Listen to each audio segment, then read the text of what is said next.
Assalamualaikum warahmatullahi wabarakatuh. Selamat pagi anak-anak. Baiklah, untuk materi kita selanjutnya ini kita akan mempelajari tentang masa pemerintahan VOC. Pengertian VOC.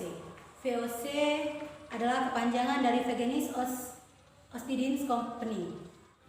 VOC yaitu kongsi dagang terbesar di Nusantara untuk menggabungkan perdagangan rempah-rempahan dari wilayah timur dalam memperkuat kedudukan Belanda di Indonesia. Dan kemudian salah satu orang anggota parlemen dari Belanda yang bernama John van Oldenbarnevelt yang mengajukan usul atau pendapat yang mengenai penggabungan perdagangan Belanda menjadi Serikatan Dagang. Latar belakang pembentukan VOC. Pembentukan VOC Indonesia oleh Belanda ini tentu saja mempunyai dasar atau kehendak untuk memonopoli Indonesia di bidang perdagangan, dan sebenarnya bukan saja Belanda yang mempunyai kehendak untuk menguasai perdagangan di Indonesia.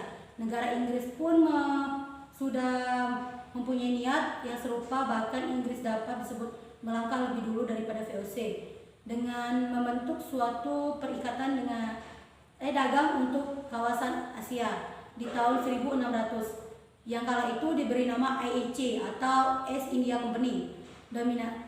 Adanya AEC ini membuat Belanda semakin cemas atas dominasi perdagangan Indonesia, yaitu VOC melaksanakan semua hak-hak oktoroid yang sepenuhnya diberikan oleh pemerintahan Belanda. Hak tersebut berupa hak monopoli perdagangan, hak untuk memiliki mata uang sendiri, hak dalam membentuk perjanjian dan memimpin maupun penguasaan lokal, hak membentuk angkatan perang dan juga melakukan perang, serta hak memungut pajak.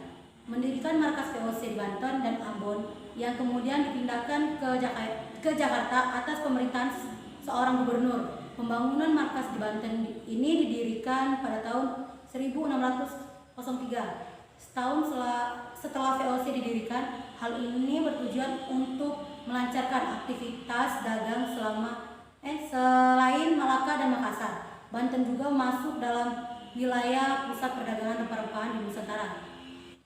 Dengan adanya kebijakan-kebijakan VOC tersebut tentu saja menimbulkan pengaruh yang sangat besar dan juga akibat penjajahan Belanda ini. Beberapa pengaruh dari VOC ini, kebijakan VOC ini, yaitu karena kerajaan Indonesia ditangani oleh VOC, maka beberapa kerajaan akhirnya terbagi dari lahirnya kerajaan baru yang dikuasai oleh VOC. Terus rakyat Indonesia mengakui sistem intelektual mata uang, kemajuan modern dan senjata api termasuk meriam yang berasal dari pemerintahan Belanda. Dan yang tiga ini, adanya hak intermewah bagi Belanda membuat rakyat Indonesia menderita dan miskin. Dan selanjutnya faktor mundurnya VOC.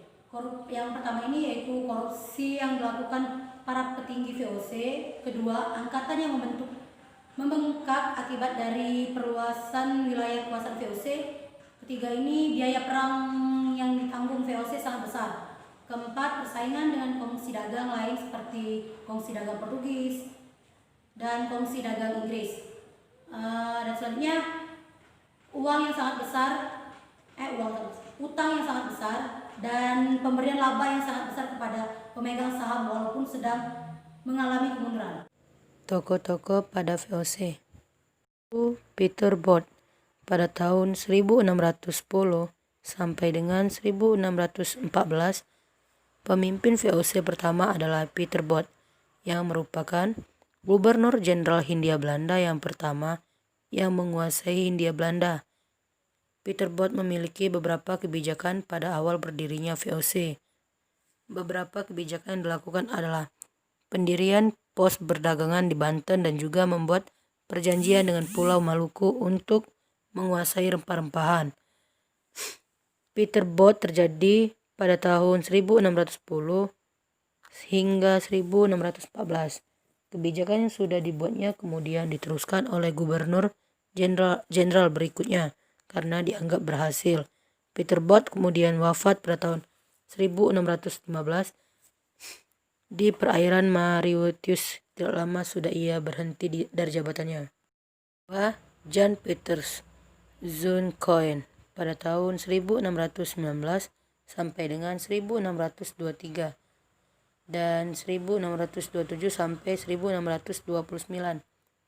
Pemimpin VOC berikutnya adalah Jan Pieterszoon Coen yang ketenarannya tidak kalah dengan gubernur VOC lainnya dan juga masuk ke dalam sejarah berdirinya VOC.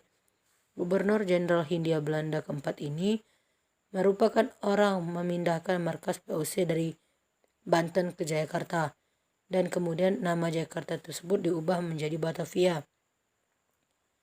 Jan Pieterszoon Coen juga dikenal sebagai seorang pembesar VOC yang cukup memiliki pengaruh di Hindia Belanda. Ia kemudian dipercaya menjadi pemimpin organisasi VOC ke-6 karena dianggap sukses ketika menjabat sebagai gubernur jenderal keempat. Di masanya, terjadilah perlawanan Sultan Agung Hanyoktokusumo yang dikenal dengan nama Sultan Agung dari Kerajaan Mataram, Yogyakarta. Perlawanan ini terjadi di tahun 1628 dan juga 1629, yakni Sultan Agung dan pasukannya menyerang Batavia.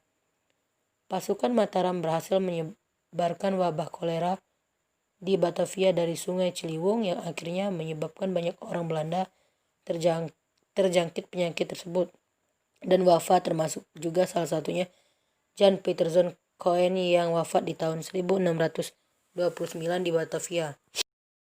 Herman William Daendels pada tahun 1808 sampai dengan 1811. Herman William Daendels merupakan gubernur jenderal yang memerintah dari tahun 1808 hingga 1811, di mana pemerintahan adalah sebagai wakil Prancis di Indonesia, sebab pada saat itu Belanda takluk dengan Prancis, sehingga semua tanah jajahan Belanda jatuh ke Prancis, termasuk salah satunya adalah Indonesia. Di masa itu, Inggris juga sedang berperang dengan Prancis sehingga akan menjadi ancaman besar jika Inggris masuk ke Indonesia, kemudian ke Pulau Jawa. Untuk itulah tugas utama dari Herman Williams Daendels di Indonesia adalah untuk mempertahankan Pulau Jawa yang menjadi pusat pemerintahan dari serangan Inggris yang menjadi salah satu latar belakang VOC. Ketika melakukannya tugasnya, Herman William Daendels memiliki banyak kebijakannya, yaitu pertama membuat jalan dari Anyer sampai Panarukan yang disebut dengan Jalan Raya Pos. 2. Membangun dermaga di Surabaya. Ketiga, membangun pabrik senjata di Semarang untuk tujuan produksi senjata. Dan keempat, membangun benteng di Jakarta serta Surabaya untuk pertahanan. Semua kebijakan ini dilakukan untuk menghindari serangan Inggris. Akan tetapi, beberapa raja yang berkuasa di Jawa serta beberapa orang Belanda menganggap jika Herman William Daendels merupakan orang yang otoriter. Untuk itu, pada tahun 1811, Daendels dipanggil pulang ke Belanda. Thomas Stafford Raffles. Thomas ini merupakan pimpinan VOC atau Gubernur Jenderal Inggris yang memerintah di tahun 1811 hingga 1816. Karena kapitulasi tuntangan ini berarti mengakhiri kekuasaan Belanda di Hindia Belanda untuk sementara waktu dari Inggris yang berkuasa di Hindia Belanda. Thomas Stafford Raffles juga turut membuat beberapa kebijakan, yaitu di bidang politiknya membentuk Pulau Jawa menjadi 16 Karisdenan. Kalau di bidang ekonomi mengenal mata uang, menghapus pajak bumi, dan sistem penyerahan wajib. Di bidang budayanya ini dan ilmu pengetahuan, penemuan tanaman Rafflesia arnoldi atau sebut orang Indonesia dengan bunga bangkai, mendirikan kebun raya Bogor, dan pemugaran Candi Borobudur. Bidang sosialnya yaitu menghapus kerja rodi yang dibuat di masa Daendels atau menghapus perbudakan. Kekuasaan Thomas Raffles ini di Indonesia berakhir secara resmi pada tahun 1816 dan berakhirnya kekuasaan Raffles juga menjadi tanda berakhirnya Inggris di Indonesia. Kapellen Van der Kavelen merupakan Gubernur Jenderal Hindia Belanda pertama yang memerintahkan sesudah kekuasaan Inggris berakhir di Indonesia atau Hindia Belanda. Kebijakan yang dibuat juga dikatakan cukup berpengaruh seperti mengurangi monopoli di rempah di Pulau Maluku serta menghentikan sewa tanah yang ada di Kerajaan Mataram.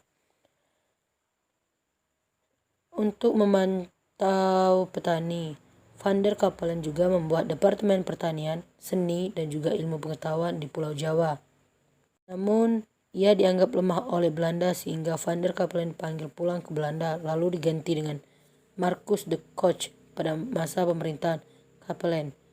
Juga terjadi perang Diponegoro dan perang Jawa tahun 1805 dan berakhir pada tahun 1830. Van den Bos.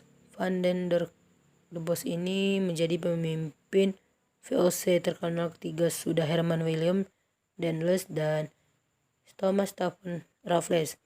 Kebijakan yang paling terkenal adalah sistem tanah paksa atau Kulturstelsel, yang ia sendiri yang membuat sistem tanah paksa untuk mengisi kosongnya kas Belanda karena perang Diponegoro dan juga perang kemerdekaan Belgia.